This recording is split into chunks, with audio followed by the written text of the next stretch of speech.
Uma Vida de Obediência, de Elizabeth Elliot. Capítulo 13. A disciplina dos sentimentos. Eu tenho muita dificuldade com isso, disse o aluno. Quer dizer, eu simplesmente não tenho certeza sobre como resolver isso de forma confortável. Resolver isso de forma confortável? Perguntou o professor de Bíblia. O que isso tem a ver com a vontade de Deus? A fraseologia pode ser nova. Sentir-se confortável tornou-se terrivelmente importante. Mas não há nada de novo sobre a relutância. Jesus tornou-a viva em sua parábola do homem que deu um grande jantar. Quando os convites saíram, as desculpas começaram a chegar. Eu comprei algumas terras. Estou a caminho para experimentar o meu novo jugo de bois. Acabei de me casar. Incapazes de resolver as coisas confortavelmente, eles recusaram o convite. Os sentimentos, assim como os pensamentos, devem ser levados cativos. Ninguém cuja primeira preocupação é sentir-se bem pode ser um discípulo. Somos chamados a carregar uma cruz e a glorificar a Deus. P.T. Forsyth observa que a fraqueza de muita religião popular se deve ao fato de termos virado ao contrário um dos princípios básicos de nossa fé, fazendo com que o fim principal de Deus seja glorificar o homem. As pessoas estão agindo por sugestão e não por autoridade. Anos atrás, 7 homens de Oxford escreveram um livro chamado Foundations, que era uma tentativa de permitir que todo cristão acreditasse naquilo de que gostasse. Ronald Knox disse: eles corrigiram o "eu creio" para "eu sinto que". A história de Daniel fornece uma forte lição sobre a vitória de uma vontade dirigida por Deus sobre as emoções naturais. Daniel recebeu visão, percepção e profecia, mas sua compreensão veio a um tremendo custo. Ele teve de ser humilhado. O processo começou, como notamos anteriormente, por sua própria determinação de não se contaminar com a rica dieta do rei. Uma determinação não é um humor. A palavra que descreve os efeitos das circunstâncias sobre a psique não tem nada a ver em sentir-se confortável. É uma decisão da vontade, realizada sem levar em conta as emoções. Em jejum, segundo um hino latino do século VI, Daniel treinou sua visão mística. Por causa do desempenho superior do dever, Daniel foi objeto de grande ódio e inveja. Seus rivais traçaram um plano para que ele fosse morto. Podemos adivinhar os sentimentos que ele experimentou enquanto sentiu o ódio daqueles homens, enquanto enfrentava possíveis consequências. Tomava a decisão de vida ou morte de continuar suas orações ao seu Deus. Não espere pelo desejo antes de realizar um ato virtuoso, pois razão e compreensão são suficientes, escreveu São João da Cruz. Era apreendido, levado perante o rei e sentenciado. Imagine aquela noite com os leões. Imagine ouvir a voz do rei aterrorizado enquanto ele chegava, tremendo, à cova na manhã seguinte, e ele gritava: Daniel, servo do Deus vivo, dar-se-ia o caso de o teu Deus, a quem tu continuamente serves, tenha podido livrar-te dos leões?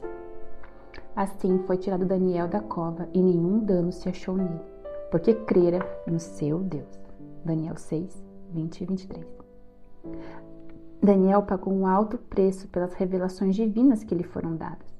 Não foi um alto nível emocional que ele experimentou.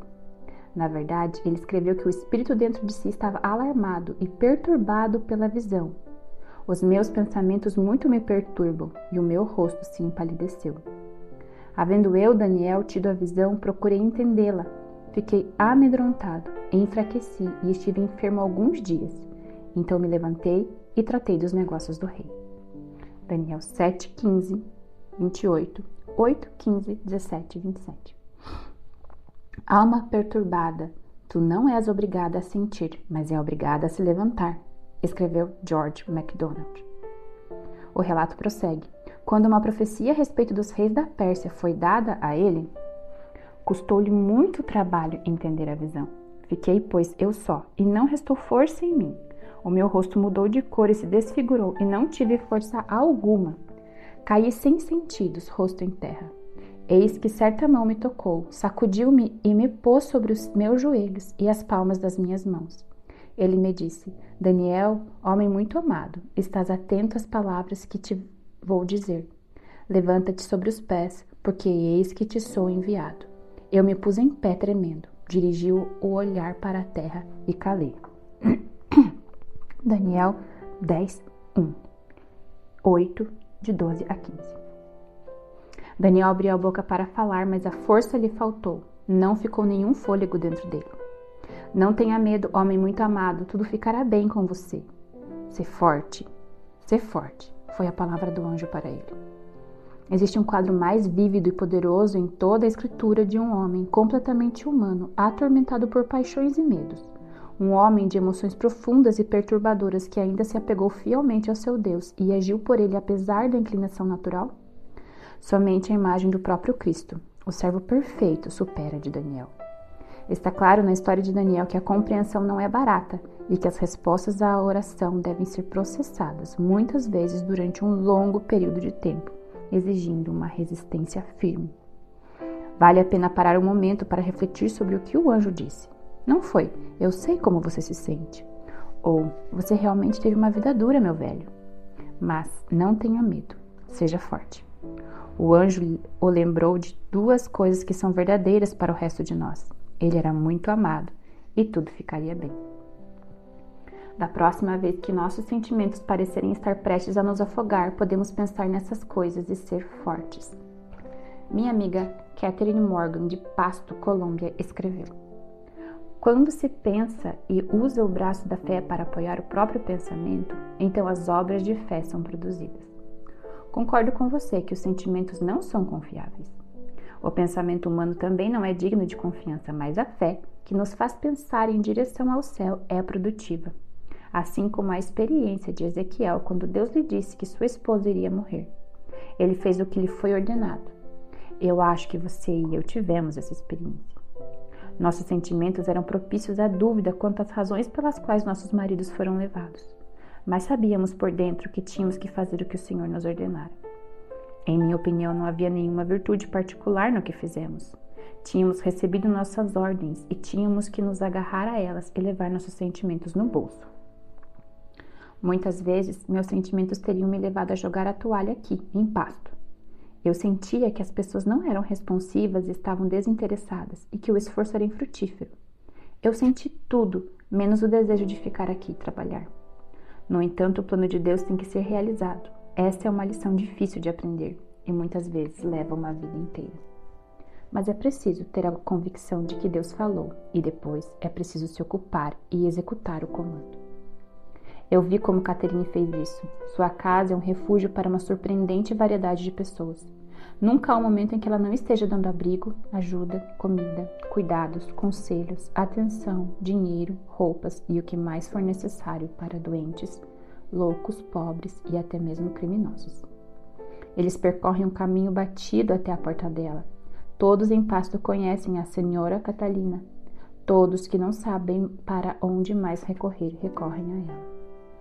Missões sempre significou, pelo menos na conotação cristã desse termo, não apenas o esforço para converter alguém à verdadeira fé, mas também a disposição espiritual do missionário, sua caridade ativa e sua doação ao objeto de sua tarefa missionária.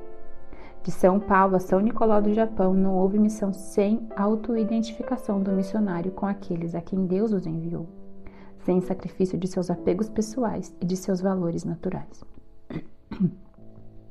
Tenho certeza de que Catherine Morgan valoriza tanto a privacidade e o sossego quanto eu. Elas estão entre as muitas coisas das quais Catherine renunciou alegremente. Digo isso porque ela nunca fala sobre essa renúncia como um sacrifício. Nunca faz muito caso disso. O faz como uma questão natural, dia após dia, ano extenuante após ano extenuante. Ela não se preocupa em consultar seus sentimentos sobre o assunto. As pessoas que fazem o trabalho real para Deus são, no entanto, pessoas com sentimentos reais. Em certa ocasião, durante a reconstrução do Muro de Jerusalém, o povo comum levantou em grande alvoroço contra seus companheiros, judeus, sobre seus métodos de levantar dinheiro para comprar comida e pagar impostos. Fiquei muito irritado quando ouvi o clamor deles e a história que eles contaram, disse Neemias. Eu dominei meus sentimentos e raciocinei com os nobres e magistrados. Eu disse: O que vocês estão fazendo é errado. Neemias 5, 6 a 7 e 9. Note que dominar seus sentimentos não significava sorrir docemente e dizer: está tudo bem, vocês estão bem. De fato, o povo tinha feito mal em aceitar pessoas como penhoradoras de dívidas, e a ira de Neemias era justificada. Mas o calor gerado não contribuiria em nada para sua edificação. A ira precisava ser resfriada antes que ele pudesse raciocinar com os nobres magistrados. Ele viu claramente qual era a questão, apesar dos argumentos a favor da prática, e declarou que ela estava errada. A mente moderna confunde facilmente emoções e fatos. Se isso lhe trouxer uma sensação boa, faça-o. O que é bom geralmente se supõe, deve nos fazer sentir bem. Por exemplo, se for a vontade de Deus, nós nos sentiremos bem com isso. Esse, porém, nem sempre é o caso. Jonas não tinha bons sentimentos em relação a ir a Nínive. Ele preferiu Jope e começou a ir nessa direção, para sua própria tristeza e a de seus companheiros de navio. O apóstolo Paulo, que parece para muitos de nós o homem da Bíblia que mais controla seus sentimentos, teve que lembrar à multidão que ele ainda tinha sentimentos. Foi em Listra, quando ele havia ordenado a um aleijado que ficasse de pé, e o homem o fez. Isso convenceu as multidões de que os deuses tinham descido em forma humana. Eles chamaram Paulo e Barnabé de Mercúrio e Júpiter e estavam preparados para oferecer sacrifícios a eles. Senhores, por que fazeis isto? Gritou o apóstolo.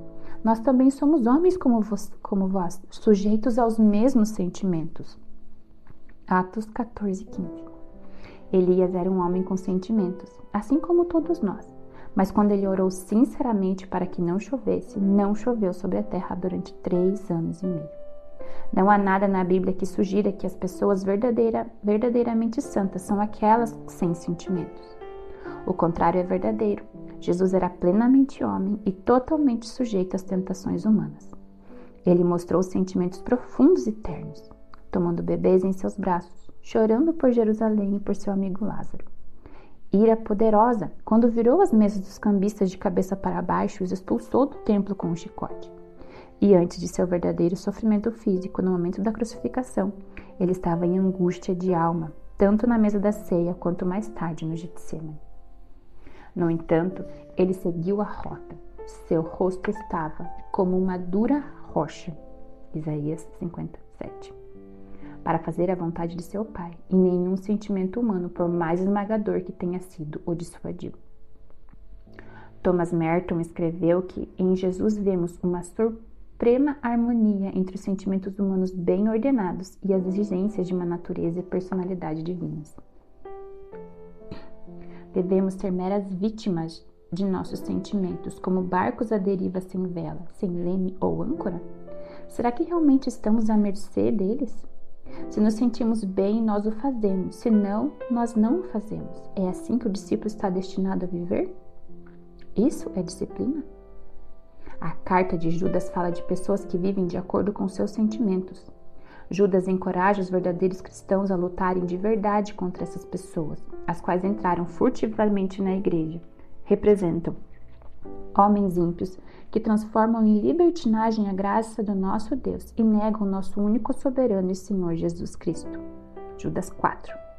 A carta pinta um quadro de pessoas que vivem de fantasia e do apetite, mostrando desprezo pela autoridade e prontas para zombar de qualquer coisa que não venha naturalmente. Vivem por instinto, como bestas irracionais, como nuvens impulsionadas por um vento, árvores sem frutos, ondas furiosas do mar, produzindo apenas a espuma de seus próprios atos vergonhosos. Como estrelas que não seguem nenhuma órbita, sempre tentando moldar a vida por seus próprios desejos. Elas são guiadas pela emoção e nunca pelo Espírito de Deus. Isso aponta para o contraste diametral entre os dois reinos, aquele onde é feita a minha vontade e aquele onde é feita a vontade de Deus. Um que é a escuridão e o outro que é a luz. E isso aponta para uma escolha. Se eu insisto em moldar minha vida de acordo com meu próprio desejo para que eu possa sempre me sentir confortável, eu estou, por essa insistência, negando o Senhor. Não estou reconhecendo o único Mestre, Jesus Cristo, meu Senhor. Paulo explica exatamente o que é a natureza inferior. É tudo o que é contra Deus. A mentalidade da natureza humana é sempre inimiga de Deus. Romanos 8:7. porque a carne milita contra o espírito. Gálatas 5:17. Ela é caracterizada por coisas como fornicação, impureza e indecência, idolatria e feitiçaria, brigas, um temperamento contencioso, inveja, acessos de ira, ambições egoístas, dissensões, intrigas partidárias e ciúmes. Podemos afirmar com toda razão que certamente não somos culpados dos 3 primeiros, até nos lembrarmos das palavras de Jesus, que dizem que se alguém apenas olhar cobiçosamente já cometeu adultério em seu coração. Podemos descartar os 2 próximos da lista até lembrarmos das palavras de Samuel. Porque a rebelião contra Deus é como o pecado de feitiçaria e a obstinação é como a idolatria. A maioria de nós admitirá que não há dúvida de que somos culpados do resto dos pecados da lista. Os sentimentos desempenham um papel forte em cada um deles, pois nós também outrora éramos escravos de toda sorte de paixões e prazeres. Tito 3:3. É a descrição de Paulo de como todos nós éramos. O que devemos fazer? Aceitar a ideia atual de que devemos seguir nossos sentimentos? E se não o fizermos, não estaremos sendo honestos? Quantos divórcios são justificados por esse motivo? Quantos comentários desagradáveis? Como em todas as outras perguntas, levemos esse pensamento às Escrituras. Não temos nenhuma outra norma. Se há uma palavra dita, devemos ouvi-la e fazê-la. Portanto, irmãos, vocês não têm de fazer o que sua natureza humana lhes pede, porque se viverem de acordo com as exigências dela, morrerão. Se, contudo, pelo poder do Espírito fizerem morrer as obras do corpo, viverão. Romanos 8, 12 e 13. O mundo diz, siga seus sentimentos e seja honesto. A Bíblia diz, siga os seus sentimentos e morra. O mundo diz, negue seus sentimentos e você está morto. A Bíblia diz, se contudo, pelo poder do Espírito fizerem morrer as obras do corpo, viverão. Não deveis deixar-vos afligir, disse Jesus a seus discípulos, quando ele estava prestes a deixá-los. Certamente seria muito natural sentir uma profunda angústia em relação à partida dele. Não se deixem ceder, disse-lhes Jesus. Alegrai-vos no Senhor. É segurança para vós outros. Filipenses 3:1. Escreveu Paulo de suas correntes da prisão. Quem ajuda aos outros, que ajude com alegria. Romanos 12:8. De Ezequias, que se tornou rei de Judá aos 25 anos de idade, disse que ele colocou sua confiança no Senhor. Isso soa bastante deliberado. Como resultado dessa escolha, não havia ninguém como ele entre todos os reis de Judá. Ele permaneceu leal ao Senhor. Ele não falhou em sua vassalagem a Deus. Ele guardou os mandamentos. Assim, o Senhor estava com ele e ele teve êxito em todos os seus empreendimentos. 2 Reis 18:7. Se houvesse algum repórter por perto para empurrar um microfone em seu rosto e perguntar como ele se sentia sobre seu papel, duvido que Ezequias tivesse tido uma resposta pronta. Sua preocupação estava em outro lugar. Mozart, ao contrário de muitos músicos modernos, nunca usou a música para falar de si mesmo, de sua situação ou de seu humor. Em 1781 ele escreveu: as emoções, fortes ou não, nunca devem ser expressas ad nauseam, e a música nunca deve ofender aos ouvidos, mas deve agradá-los. Que tipo de coisas caracteriza a vida de quem obedece ao Espírito? Amor, alegria, paz, longanimidade, benignidade, bondade, fidelidade, mansidão e domínio próprio. Gálatas 5:22. Observe que o domínio próprio é um dos frutos do Espírito. Eis aqui novamente a evidência da responsabilidade do homem de cooperar com Deus na obra dele. Não é tudo controle do Espírito. O domínio próprio é essencial. O homem que aceitou o governo do Espírito em sua vida aceitará a disciplina espiritual. Ao aceitar a disciplina de seu mestre, ele se disciplinará voluntariamente. Isso é tanto um sinal de maturidade espiritual quanto um sinal de maturidade emocional. Tanto pais quanto filhos devem sofrer no processo de treinamento do filho, porque a punição algumas vezes torna-se uma parte necessária desse processo. Portanto, é uma grande alegria e uma grande libertação quando o pai vê o filho finalmente aceitando a responsabilidade e disciplinando a si mesmo. Ele está começando a amadurecer. Nosso Pai do céu deve ficar contente quando seu filho aprende a se controlar e a não ter que ser contido com mordaça e freio. É a vontade que deve lidar com os sentimentos. A vontade deve triunfar sobre eles, mas somente a vontade que se rende a Cristo é capaz de fazer isso. Uma jovem mulher se aproximou de mim após uma palestra que eu havia dado sobre a disciplina dos sentimentos. Ela estava muito intrigada. Senhora Elliot, parece que você realmente entendeu tudo. Quero dizer, você é forte e tudo mais, sabe? Mas você deve ter tido alguns sentimentos realmente profundos algum dia, não é mesmo? O que eu não entendo é como você se livrou deles. Ai de mim, teria eu falhado em explicar que não estava falhando em me livrar dos meus sentimentos? Será que ela pensou que eu havia alcançado algum plano espiritual elevado, onde apenas a mente e o espírito operavam e os sentimentos estavam extintos? Voltei a repetir: enquanto vivermos no corpo desta morte, lutaremos contra a natureza humana, contra aquilo que está sempre em guerra com Deus. O mal que eu não quero ainda está lá.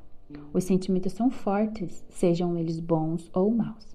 Às vezes eles ajudam, às vezes dificultam. É a disciplina que estamos discutindo. Se estamos falando de disciplinar um cavalo de corrida ou um filho, não estamos falando de nos livrarmos de nenhum dos dois, mas sim de colocá-los sob controle. As escolhas serão continuamente necessárias e não nos esqueçamos, possíveis. A obediência a Deus é sempre possível. É um erro mortal cair na noção de que quando os sentimentos são extremamente fortes, nós não podemos agir sobre eles. Foi a vontade de Jesus que triunfou no Getsêmani e depois na cruz. Vemos evidências dos sentimentos quase dominadores que ele experimentou como ser humano, quando seu suor caiu como grandes gotas de sangue e ele bradou: se possível, passe de mim esse cálice. Depois, quando ele estava com sede na cruz e finalmente quando ele deu um grande grito. A força da vontade de Jesus é provada na vontade dele contra si mesmo, ou seja, em sua oração. Não seja feita a minha vontade, mas a sua.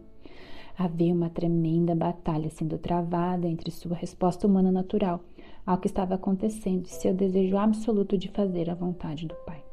Ele tinha vindo à Terra expressamente para fazer essa vontade. Seu propósito era simples, entretanto realizá-lo não foi fácil. Ele não podia sentir-se confortável com isso, mas ele o fez. Isso é o que importa.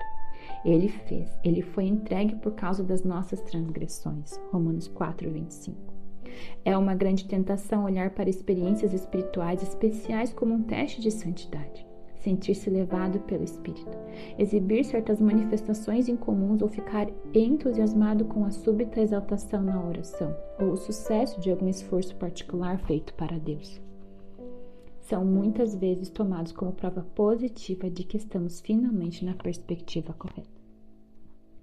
Hannah Whitall Smith, em seu livro Religious Fanaticism, Fanatismo Religioso, escreve: um apego contínuo e tranquilo da vontade humana à vontade de Deus e um descanso pacífico em seu amor e cuidado têm um valor infinitamente maior na vida religiosa do que as emoções mais intensas ou as experiências mais maravilhosas que já foram conhecidas pelo maior místico de todos.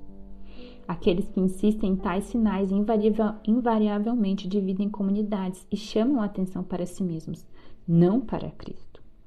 Ver Judas 19. É Ele quem deve ser exaltado, não os nossos sentimentos.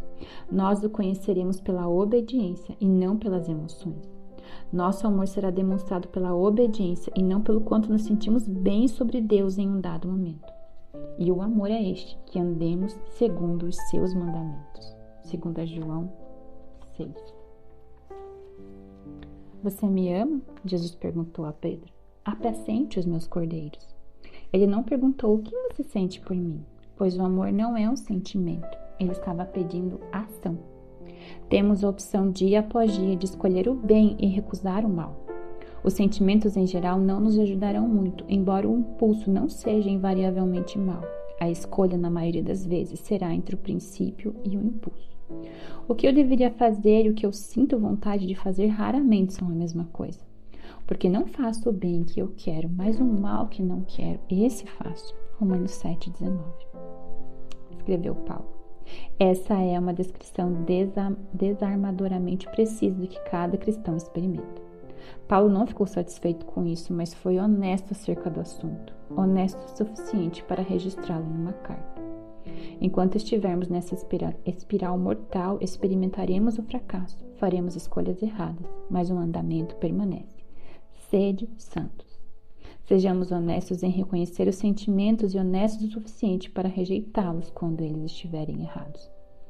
Por isso, cingindo o vosso entendimento, sede sóbrios e esperai inteiramente na graça que vos está sendo trazida na revelação de Jesus Cristo. Como filhos da obediência, não vos amoldeis às paixões que tinhais anteriormente na vossa ignorância. Pelo contrário, segundo é santo aquele que vos chamou, tornai-vos santos também vós mesmos em todo o vosso procedimento. 1 Pedro 1, 13 a 15. Mais à frente, na epístola, Pedro é extremamente direto em nos dizer exatamente o tipo de ação que é necessária se quisermos exercitar o domínio próprio e sermos santos. Abstenham-se das paixões carnais, sujeitem-se a toda a instituição humana por causa do Senhor. Aceitem a autoridade, sejam um em pensamento e em sentimento. Impossível se ambos não forem trazidos à obediência. Sejam fraternalmente amigos, mesmo se eu não sentir vontade. Sejam misericordiosos e humildes, retribuam com bênção. Não muito tempo atrás, uma jovem em um retiro contou uma longa história de como ela tinha vindo a conhecer o Senhor, se rebelado contra ele, ido para longe, havia sido trazida de volta, se rebelado novamente, e então, misericórdia e graça, o Senhor a perdoou, dando-lhe um marido cristão e felicidade. Ele era um patrulheiro de estrada e certo dia, atendendo a um acidente de trânsito, foi atingido por um carro que passava e ficou gravemente ferido. A própria Gwen estava de cama na época, com uma ameaça de aborto espontâneo. 3 dias depois ele morreu. Nessa mesma tarde, o pai dela morreu e 6 dias depois ela perdeu o bebê. Gwen contou sua história tranquilamente, sem lágrimas, embora todas as outras pessoas estivessem chorando. Ela terminou dizendo que encontrou no leito de morte de seu marido o que ela procurava há tanto tempo, a presença graciosa do próprio Cristo. Em uma carta enviada a mim, ela escreveu: cerca de uma semana após o retiro, meu telefone tocou. Foi a esposa do homem que atropelou meu marido. Ela disse que teve que ligar porque sua cunhada acabara de ligar para ela. Tendo chegado em casa de um estudo bíblico onde uma mulher compartilhou um pouco do que eu disse naquela manhã no retiro. Ela literalmente me implorou, se houvesse qualquer inclinação para isso, para que de alguma forma eu comunicasse ao marido dela as coisas que eu havia dito, porque ele se sentia muito culpado e incapaz de perdoar a si mesmo. Quando desliguei o telefone, eu estava tremendo e corri para dentro. Caí ao lado da minha cama e chorei, sabendo, acho eu, que tal coisa só pode ser realizada por Deus dentro de mim. Pois é como ser esticada muito além de quem sou. Agarrar-se à minha dor, desprezando sua fonte, é muito mais fácil, porque é muito mais natural. Mas como disse um amigo, meu perdão e a expressão desse perdão diretamente por meio de uma carta ou de uma visita poderia muito possivelmente conter a chave, a única chave, capaz de libertar aquele homem de sua prisão. E essa pode muito bem ser a única área com a qual não lidei e que pode resultar na conclusão da cura dentro de mim. Meu amigo salientou que, como uma filha de Deus, eu realmente não tenho escolha. A pergunta é irritante. Por que Deus é requerido de mim que eu perdoe tanto? Não precisa ser respondida. Louvado seja Deus por sua maravilhosa graça que nos leva onde nunca pensamos que poderíamos ir. Algumas palavras finais de advertência. Não ridicularize os sentimentos como só sentimentos. Lembre-se de que eles nos são dados como parte de nossa humanidade. Não tente se fortificar contra as emoções. Reconheça-as, nomeie-as, se isso ajudar, e depois as deposite diante do Senhor para que Ele treine suas reações. A disciplina das emoções é o treinamento das reações. Nenhum argumento a favor da disciplina fornecerá o poder para disciplinar. Aquele que convoca é aquele que dá o poder. Ele é o mestre. Ao nos entregarmos ao seu governo, ele nos dá a graça de governar. São Francisco de Sales coloca isso da seguinte maneira: não somos mestres do nosso próprio sentimento, mas pela graça de Deus, somos mestres do nosso consentimento. Tente, quando diante da poderosa tentação de fazer o mal, houver a rápida e dura renúncia: eu não vou. Ela será seguida pela súbita perda dos laços do eu, pelo sim a Deus que deixa entrar a luz do sol e que nos põe a cantar, que coloca todos os sinos da liberdade ressoando de alegria.